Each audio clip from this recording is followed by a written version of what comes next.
Muy buenas tardes, doctor Orlando Viñolo. Bienvenido sea usted a esta casa de estudios, donde, como verá, tenemos mucho interés en discutir temas de derecho administrativo económico. Y principalmente, en esta oportunidad, el tema que nos convoca tiene que ver con el principio de subsidiariedad administrativa.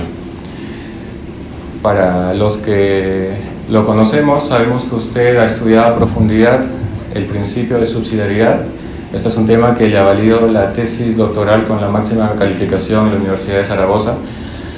¿Y quién mejor que usted para esclarecernos algunas dudas que tenemos y que hemos visto a lo largo de lo que hemos estudiado en las clases de Derecho Administrativo? Entonces, quisiera poner sobre la mesa en principio el tema de la economía social de mercado. Como sabemos, la economía social de mercado es el principio económico constitucional que, bien entendido y en términos sencillos, involucra la actividad del Estado en la economía. Principalmente, los artículos de la Constitución refieren o reconocen, mejor dicho, la libre iniciativa privada, y el rol que le otorgan al Estado es ser un rol promotor, un rol garante en la economía. ¿En qué sentido un rol garante? Por ejemplo, asegurar que el mercado sea uno justo. Por ejemplo, a través de medidas legislativas o a través de la función administrativa del Estado se asegura de limitar las fallas del mercado, por ejemplo, el acceso libre al mercado o eliminar las barreras de acceso, de entrada o de salida del mercado. La asimetría informativa, que también es una falla de mercado, o la eliminación de monopolios o la reducción de oligopolios. Entonces, como regla general, tenemos que la iniciativa privada es libre y el rol del Estado es un rol más bien promotor o garante. Pero de manera de excepción tenemos que el rol del Estado también puede ser un rol subsidiario, y precisamente de eso es lo que trata esta entrevista. La pregunta es: ¿cómo es que surge el principio de subsidiariedad en el marco de la economía social de mercado? Sí, bueno, muchas gracias por la invitación a ustedes, a ti, Ricardo, y a todos los chicos que están ahora en la sala, bueno, y los que nos verán luego a través de las redes sociales, ¿no? Agradecido también a la UTP de sede Piura, como estaba contando, me parece una iniciativa interesante el poder discutir sobre temas profundos, ¿no? Y superar este griterío que ha habido en los últimos meses y años sobre nuestra constitución económica, ¿no? Que fundamentalmente ha sido puesta en duda por un pequeño sector de la población, y a pesar de eso pasaron los meses después de esas protestas y la gente sigue viviendo en la economía social de mercado sin ningún problema y sigue satisfaciendo sus necesidades sin ningún problema, ¿no? O sea, eso es increíble, cómo lo que pretendes destruir te da para comer. O sea, es un primer tema que quiero traer a colación ya que estamos en este tiempo, ¿no? Y debo partir diciendo que la economía social de mercado no tiene un sentido jurídico único. O sea, fue planteado en su momento como una forma para contentar a los socialdemócratas europeos junto a los socialistas y a los que venían más del sector liberal, ¿no? Y fue planteado como una idea de conjuntar la economía de mercado con ciertas intervenciones del Estado social, con lo cual es una noción muy elástica que depende de cada país, de cada fuente de derecho, de cada legislación económica, de cada pronunciamiento jurisprudencial, para poder ir aceptando sentidos de uno u otro lado, que tengan que ver o con más economía de mercado o con más intervención para poder llegar a la protección del orden social de una república, de un reino o del país que sea, ¿no? Eso claramente en Perú no se ha entendido, porque muchas personas pretenden destruir uno de los dos lados siempre. Vivimos en ese totalitarismo de la ideología en Perú, ¿no? En donde cada lado pretende destruir la economía de mercado, el otro lado pretende destruir el Estado social, pero no se dan cuenta que tenemos la figura exacta para poder atemperar esos extremos y poder de alguna manera contentar y hacer que la economía de mercado sea nuestro motor económico sin dejar de tener un Estado social, que es algo que realmente es importante. O sea, dejémonos de cosas. Acá murió un parlamentario por falta de atención sanitaria. O sea, no estamos viendo el país de las maravillas por la economía de mercado, pero tampoco podemos destruir el motor y nuestra sangre, ¿no? Entonces, esas dos cosas parece que en el Perú no se entienden, y los dos extremos nunca se ponen a discutir seriamente a partir de esta categoría. O sea, siempre discuten a partir de pedazos, de sectores, de microcategorías, cuando la economía social de mercado es la base para empezar a discutir cosas. ¿Qué queremos profundizar? Más mercado en donde se pueda, más mercado en donde se necesite, más intercambio de bienes y servicios en los sectores sociales y económicos que permitan una iniciativa abierta, libre y con muchísima competencia, perfecto. Pero necesitamos también una protección de orden social, o sea, necesitamos tener mejores servicios sociales. Tenemos dos ministerios monstruosos, enormes, que nunca rinden cuentas al país de, por ejemplo, qué se hace en el desarrollo social del país, qué se hace respecto a los servicios alimentarios de los niños. ¿Cómo puede ser que habiendo existido tantísimo dinero público para esos dos ministerios, tengamos niños con anemia en el país? Es increíble, un niño con anemia lo condenas a ser un mal ciudadano. Entonces, esas cosas nos tienen que obligar a repensar, porque mucha gente no entiende bien esa categoría y cree que la economía social de mercado, lo social no existe o el mercado no existe. En realidad existen los dos. Sí. ¿Y cuál sería el concepto que por el cual podríamos definir al principio de subsidiariedad administrativa? El principio de subsidiariedad fue creado en los inicios, nació de una corriente liberal en las épocas del siglo XIII, XIV aproximadamente en el mundo británico, pero su real profundización filosófica de entender al principio de subsidiariedad como el principio por el cual la persona es el centro de todo, o sea, la primacía del ser humano por encima del Estado, por encima de la familia, por encima de los grupos colectivistas o la social o la propia empresa, O sea, también tiene que ver con eso, o sea, el individuo como ser humano es el centro de todo. Fue recogido fundamentalmente en la evolución teológica que se hizo por parte del Papa León XIII a inicios del siglo XX. En ese periodo, antes, en entreguerras, entre la Primera y la Segunda Guerra Mundial, la Iglesia Católica empezó a sistematizar este principio porque consideró que era la clave para poder luchar contra los dos extremos ideológicos que existían en el mundo y que existen hasta ahora, por si acaso. No se ha acabado el comunismo, ni tampoco se crea que el ultraliberalismo es la salvación del planeta, ¿no? Entonces esos dos extremos siempre fueron para la Iglesia Católica un gran problema, ¿no? Entonces poder buscar ese punto medio fue hacer renacer esa teoría de la subsidiariedad que proviene de épocas antiquísimas, ¿no? Donde el hombre era el individuo y el individuo era la base de todo, y que esa primacía de las personas le permitía ser un sujeto privilegiado en las relaciones sociales de trueque, en las relaciones económicas del mercado, le permitía ser el centro de gravedad de cualquier actuación que conformara una nación, en donde se respetara la individualidad, pero además esa persona, desde la subsidiariedad y la primacía de las personas, tuviera otras facetas, y ahí surgieron muchas más modalidades de la subsidiariedad horizontal, porque la primera es la que aparece en nuestro artículo 1 del Constitucional, que es la primacía de las personas.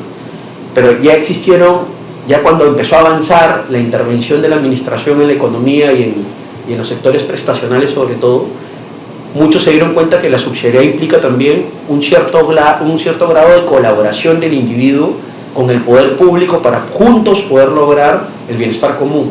Eso es algo que en Perú no se conoce y extrañamente sí se aplica. O sea, eso lo conté en algún momento en algún trabajo, ¿no?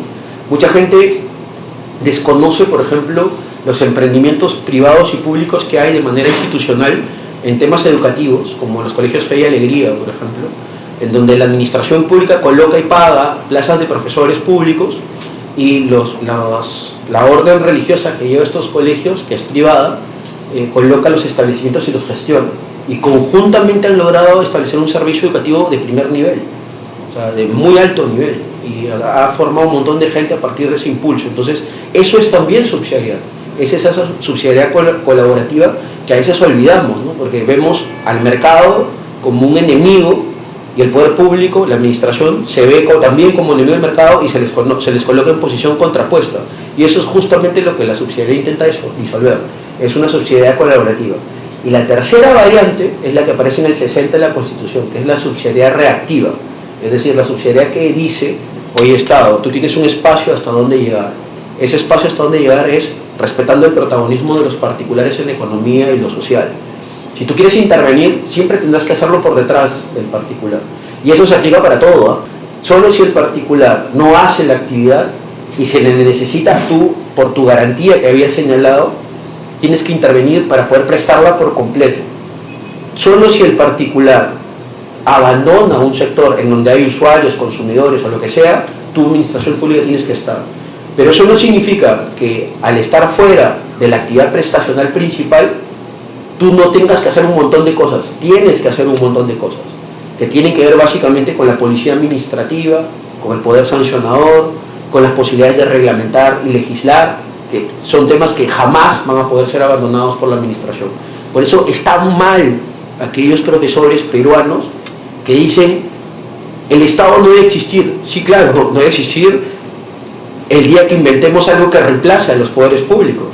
Pero hasta ahora, en la ciencia política y en la ciencia del derecho administrativo, no se ha inventado, y en la propia constitucional, no se ha inventado nada que reemplace al Estado. Por eso, yo no soy ultraliberal.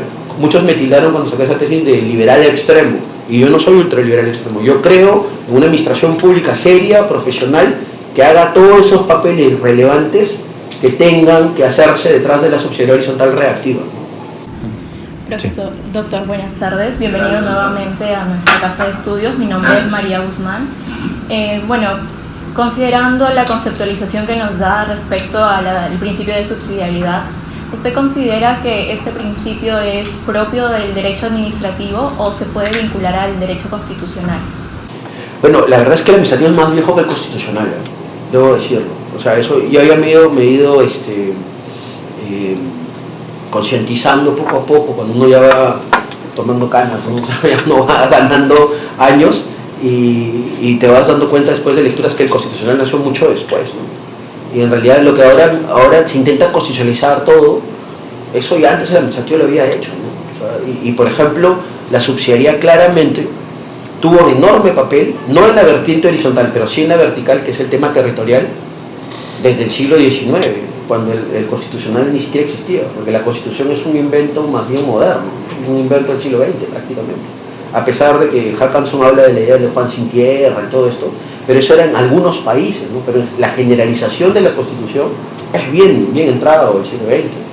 Tanto es así que hasta se discutió en una sociedad avanzadísima como Alemania si debían tener constitución o debían tener una ley fundamental, nada más. Entonces, yo creo que el constitucional recién ha ganado una carta de madurez en los últimos 80 años, ¿no? Entonces, hay muchas cosas que ya se habían hecho antes. Y el principio de subsidiariedad pertenece a ese mundo, o sea, pertenece a ese mundo del administrativo que no necesitaba constitución y que tenía bastante desarrollo dogmático en las categorías de las relaciones entre el ciudadano y el Estado en temas económicos, ¿no? Entonces, sin constitución se empezó a desarrollar. Ahora, no es un principio muy aceptado, te tengo que ser sincero.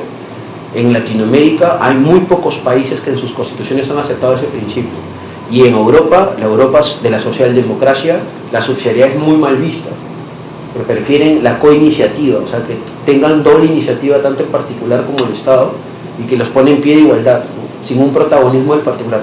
Es el modo como ellos han concebido su sociedad, porque en el fondo la subsidiariedad es una forma de concebir la sociedad. Y eso en el Perú lo hemos arraigado, aunque no lo crean, la subsidiariedad nos ha salvado la vida ya varias veces, y eso no se le reconoce a esa figura. Nos ha salvado la vida el 7 de diciembre pasado. ¿Por qué? Porque el individuo funcionario sacó la cara por la Constitución, sintió que el protagonismo no era del presidente golpista. Si no hubiese existido esa idea metida en la cabeza de esos militares y policías y otros funcionarios como los magistrados del TC, ahorita estuviéramos en una dictadura completa, ¿eh? Y eso también pasó antes, con la pandemia. Si no existiría eso que llaman informalidad, que es subsidiariedad, ya estuviéramos en el fracaso económico total. Ahora, a mí me da mucha risa la gente que habla, estamos creciendo poco. ¿Qué quieres? Hemos tenido un golpe de Estado hace menos de un año. Acaban de ver el golpe de Estado no acabó el 7 de diciembre, siguió 2 meses más. Hemos tenido 2 meses de una actividad violentista y terrorista total. ¿Y qué es que la economía vaya bien? Gracias a Dios vamos a crecer un poquito. Y que la gente puede alimentarse, todavía estamos bien económicamente en general, con una clase media que se resiste a caer, ¿no? Pero no se puede pedir peras al olmo, o sea, necesitamos reencauzar el tema y que la subsidiariedad no siga siendo solo nuestro escudo, sino que nos permita desarrollar más, ¿no? Pero hay cosas que hay que darle valor a la subsidiariedad, porque realmente nos ha salvado la vida ya 2 veces por lo menos. Claro, doctor. Y en su trabajo de investigación doctoral, usted lo desarrolla en un marco de principio de subsidiariedad social u horizontal. ¿Considera que hay alguna distinción con otras vertientes del principio de subsidiariedad? Sí, bastante. Como dije, la subsidiariedad vertical tiene que ver con la organización de los territorios en un país. Tiene que ver con las relaciones entre administraciones públicas. O sea, la administración pública que está más cerca del ciudadano es la que debe prestar, es la que debe hacer. Por eso que la municipalidad recoge la basura y no el ministerio. O sea, tiene que ver con esas cosas en términos prácticos. Tiene que ver con cómo se reparte el poder ante las administraciones públicas. En cambio, la subsidiariedad horizontal tiene que ver con las personas y su visión y su proyección económica, ¿no? Su proyección social, cómo ejercita las libertades económicas, cómo debe ejercitar la libertad de empresa tan fundamental para un país, o la propia propiedad. O sea, la propiedad, ¿cómo se ejercita? Y es justo ahora les hablé en la mañana a mis alumnos, estamos en la parte de bienes públicos, ¿no? Y les decía, a más dominio público, menos propiedad privada. Tú engrosas el dominio público y sumas números en la cantidad de bienes demaniales, se reduce la cantidad de propiedad privada. Entonces estás haciendo que la administración pública tenga primacía en el patrimonialista frente a los particulares. ¿Le suena algo cercano?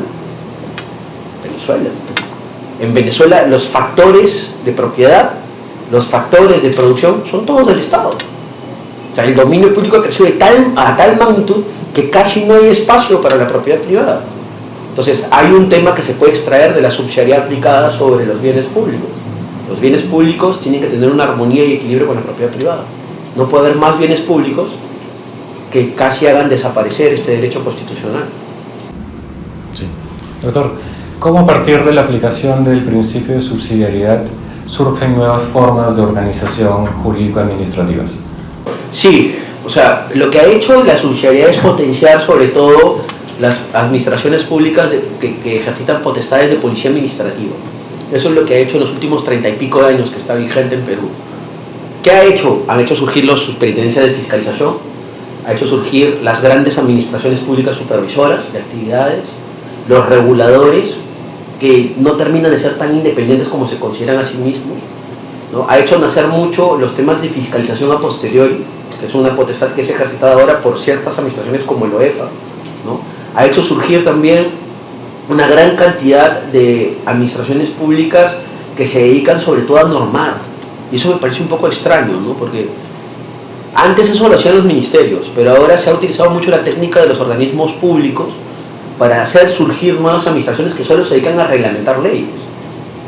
Es el caso de Sucamic, por ejemplo, que aparte del control previo, solo reglamentos, ¿no? Entonces, ahí hay un tema que quizás tenga que cuidarse más, ¿no? Y es un tema de estudiar en el derecho administrativo, ¿no?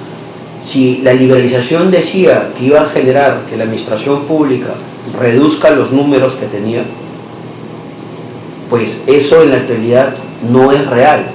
La liberalización lo que ha hecho es que aparezcan más administraciones públicas de control previo y control posterior de actividades, tantas que ya no sabemos cuántas realmente se han creado año por año, y esto se ha generado un número exponencial desde el gobierno de Humala en adelante, que han creado, y desde el TLC con Estados Unidos, por cierto, se ha creado una cantidad inconmensurable de administraciones públicas para eso.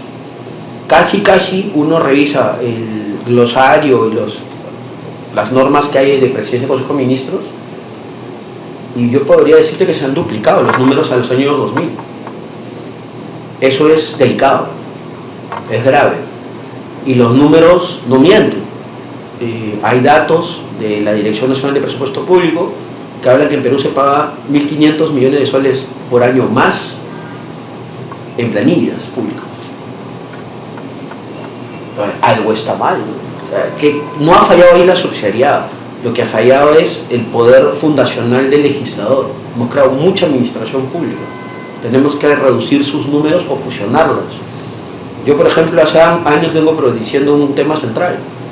A mí me parece que OEFA, la Autoridad Ambiental, el Ministerio del Ambiente, todos estos organismos públicos se han creado para temas ambientales, incluyendo el CERFOR, deberían estar fusionados, ¿no? Y claro, saltaron todos los tecnócratas que crearon esas administraciones y dicen que no, que deberían tener especialidad. Pregunto, ¿un órgano administrativo no puede tener especialidad dentro de una macroadministración pública? Sí. ¿Qué es que ahorrarías fusionándolas? Sobre todo, bastante tema de funcionarios. Hay mucho funcionario temporal en esas administraciones públicas. Hay que ahorrar dinero, no estamos para estar teniendo este tipo de gastos, ¿no? Y no hay derecho en un país en donde hay anemia que haya más administraciones públicas que lo que puede soportar realmente el pago de impuestos y tributos de los ciudadanos, ¿no? Claro, como el INDECOPI, que tiene diversas comisiones: Comisión de Protección al Consumidor, la Dirección Nacional de libre competencia, entre otros. Sí, han diversificado los órganos, pero el INDECOPI, por ejemplo, permitió que se desligara de la normalización de las reglas técnicas internacionales para crear una nueva administración pública, cuando lo podía hacer perfectamente él. O sea, es un exceso lo que estamos generando, porque cada administración trae consigo un montón de cosas que se tienen que hacer para ponerla en marcha. O sea, necesita sistemas administrativos, presupuestos, funcionarios, tema previsional, derechos pasivos de esos funcionarios, asuntos diversos que tienen que ver con los deberes, aplicación de medios materiales, contrataciones administrativas para ellos. Es complicado. O sea, uno tiene que tener racionalidad a la hora de tener números de administración. Y quizás por algún lado le estamos sacando en el fondo la vuelta a la idea de que existió con la subsidiariedad de reducir número, y hemos terminado aumentando a un nivel inconmensurable.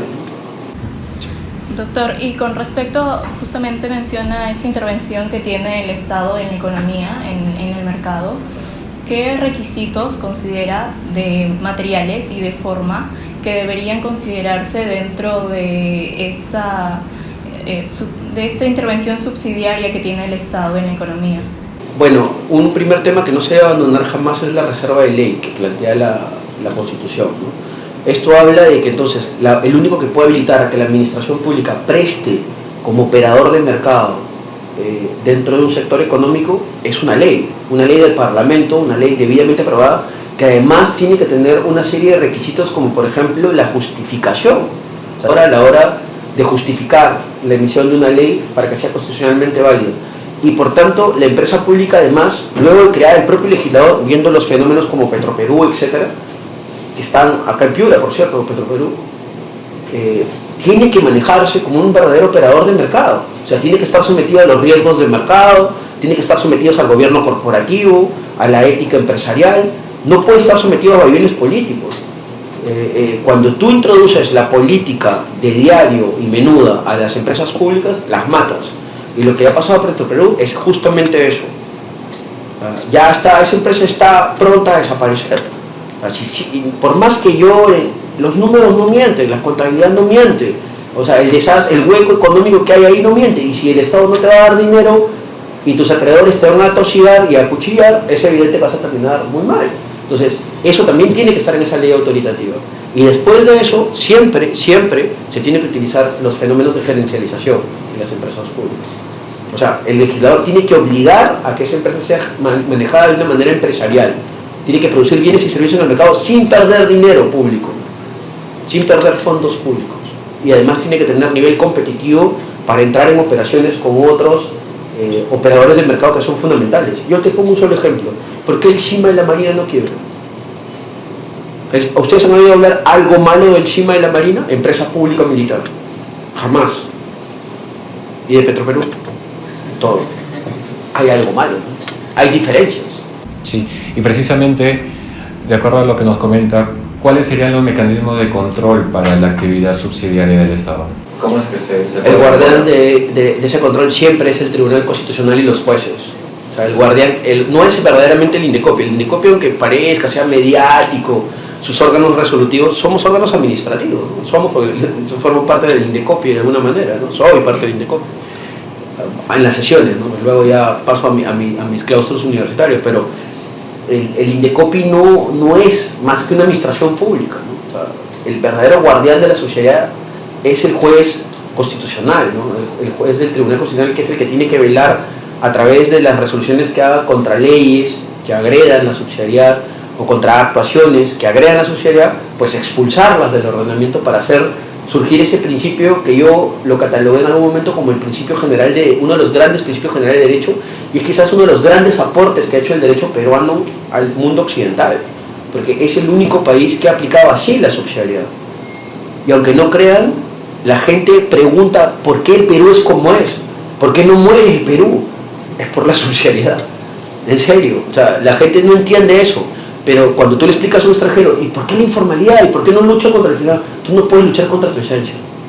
O sea, no podemos luchar contra nuestra individualidad, contra nuestro protagonismo de ser siempre solos y no necesitar de nada, porque la gente acá se ha hecho sola. No necesitamos del Estado, no necesitamos de donaciones de nadie, la gente acá se ha hecho de la nada. Entonces, ese impulso que surgió de los años 80 y que ha llegado hasta nuestros días, de la generación de nuestros padres y abuelos ahora, yo creo que no se ha perdido y la siguiente generación va a seguir haciéndolo. Ya van 2 generaciones que se han metido en la subsidiariedad. La tercera generación yo creo que llegará al momento en que casi la enraíce en el país. Entonces, eso hace que el país, nuestro país sea diferente, ¿no? Doctor, al inicio de la entrevista usted mencionó el tema de la pandemia. ¿En qué consiste la aplicación de la subsidiariedad en la asistencia sanitaria y qué medidas podría adoptar el Estado en una emergencia sanitaria? Sí, ahí hay todo un tema, ¿no? En la asistencia sanitaria hay un principio constitucional implícito que se llama responsabilidad pública, ¿no? Que lo expliqué en alguna entrevista, me acuerdo hace años, y decía que, bueno, la administración pública en ese caso tiene una primacía, la tiene, o sea, y además eso se nota en los números. Cuando uno revisa cuántas asistencias sanitarias se dan en el país, el 92 o más % de asistencia sanitaria se da en centros y hospitales públicos. O sea, solo el 8 o menos se hace en centros o clínicas privadas, con lo cual es ínfimo la iniciativa privada en asistencia sanitaria. Pero además es ínfimo respecto a las calificaciones, porque ese sector es muy particular. Tú tienes que dividir la asistencia sanitaria en sectores, en la atención primaria, que es la básica que tú utilizas para poder revisar un asunto mínimo de tu asistencia, y que es la que utiliza todo el mundo cuando usa su seguro privado o público, y la atención compleja, que tiene que ver con órganos internos, etcétera, temas más complicados de medicina asistencial. Entonces, en esos casos, el Estado prácticamente, porque no hay iniciativa privada, es el que monopoliza la atención compleja a través de sus redes asistenciales. Salud, Ministerio de Salud, la Sanidad Militar son los únicos que tienen acceso a los grandes elementos de protección y de asistencia sanitaria. Base de salud, tienes el Instituto del Corazón, tienes el Instituto del Hígado y los Riñones, tienes los institutos cerebrales, el Ministerio de Salud tiene los grandes institutos de psiquiatría. Eso no existe en el mundo privado peruano. Entonces, eso obliga a repensar el tema, porque mucha gente decía, bueno, las clínicas son importantes. La verdad no son importantes, ¿sabes? En el mundo asistencial. Son pequeñas en asistencia. Lo que hay que hacer es que quizás pueda existir más números, ¿no? Claro, cuando llegó la pandemia, nadie entendía esos números, y por ejemplo Vizcarra, esta persona que pasó por la presidencia, dijo, hay que expropiar las clínicas privadas para atender la pandemia. ¿Para qué? Si los números son muy pequeños. Con eso no podría salvar ni 1000 vidas al día. En Lima, que es la ciudad que tiene más clínicas, los números son ínfimos para poder atender una pandemia de esa magnitud. Entonces no tenía razón de ser lo que decía. ¿Y eso qué te lleva? A una enseñanza. No todos los sectores económicos y sociales son iguales. Y cada sector hay que estudiarlo detalle por detalle. Y por tanto, cuando tú hablas de asistencia sanitaria, la subsidiariedad se reduce frente al principio de responsabilidad pública. Doctor, y también mencionó acerca de Petroperú, Serpos, estas empresas estatales que nacen producto de la subsidiariedad. Sí. ¿Compiten en igual condición en el mercado frente a otras empresas que intervienen en este? Sí. Hasta hace unos años tenían algunos privilegios. Por ejemplo, había un tema tributario que les permitían, pero lentamente la legislación de empresas públicas ha ido eliminando esos privilegios. Y cuando les han soltado la mano, las empresas que han sobrevivido son las que van a quedar. Pero Petroperú le soltaron la mano y en 10 años está como está. No, es que nos dieron el encargo especial de la refinería. ¿Para qué lo tomaste? La empresa estaba bien antes de la refinería, más o menos. Pero después de la refinería todos los números muestran caída, hueco. Y teniendo en cuenta un tema, a Petroperú le han dado un montón de dinero público transferido, pero además también tiene bastante, casi un oligopolio en la venta de combustible líquido. No tiene gran competencia. Entonces, por el diseño del mercado peruano. Entonces, no puedes tener pérdida. Si todo el mundo te va a comprar la gasolina. Y además tiene grifos donde se expende. Entonces, hay un problema serio. Y para no seguir gastando, yo no sé si tenemos que privatizarla o no, pero lo que se tiene que generar es que deje de perder dinero. Algo se tiene que hacer, porque ese dinero se puede utilizar para otras cosas. Sí, doctor, y justamente con esta última idea, ¿qué riesgos podría tener privatizar una empresa que cumple, en teoría, un rol subsidiario? La privatización es un fenómeno que depende de circunstancias. No es un fenómeno, y además tiene muchos sentidos jurídicos, porque tú puedes privatizar la gestión y es una fórmula media amorfa de privatizar. O sea, puedes crear una especie de entrega de la gestión administrativa de una empresa pública bajo un contrato de gerencia, por ejemplo, es un tipo de contrato de concesión, y no estás cambiando la titularidad del control de esa empresa.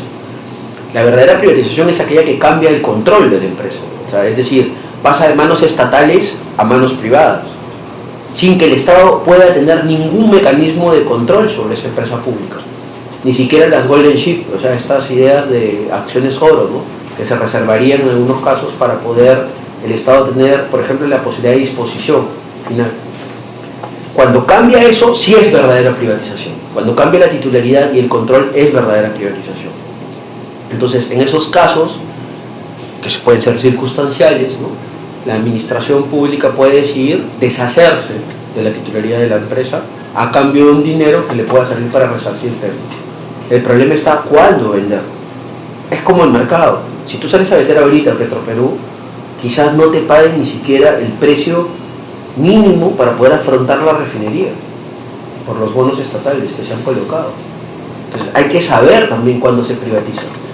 ¿Qué creo yo que hay que hacer? Quizás una estrategia podría ser que después de una evaluación se pueda Petroperú ir reduciendo, o sea, vender los grifos, quizás vender la empresa que tienen o la operación que tienen de pavimentos, ir reduciendo para que en el momento exacto se pueda vender el resto. Pero si tú ahorita pretendes que un privado te compre eso, te lo va a comprar a un precio que no es el adecuado.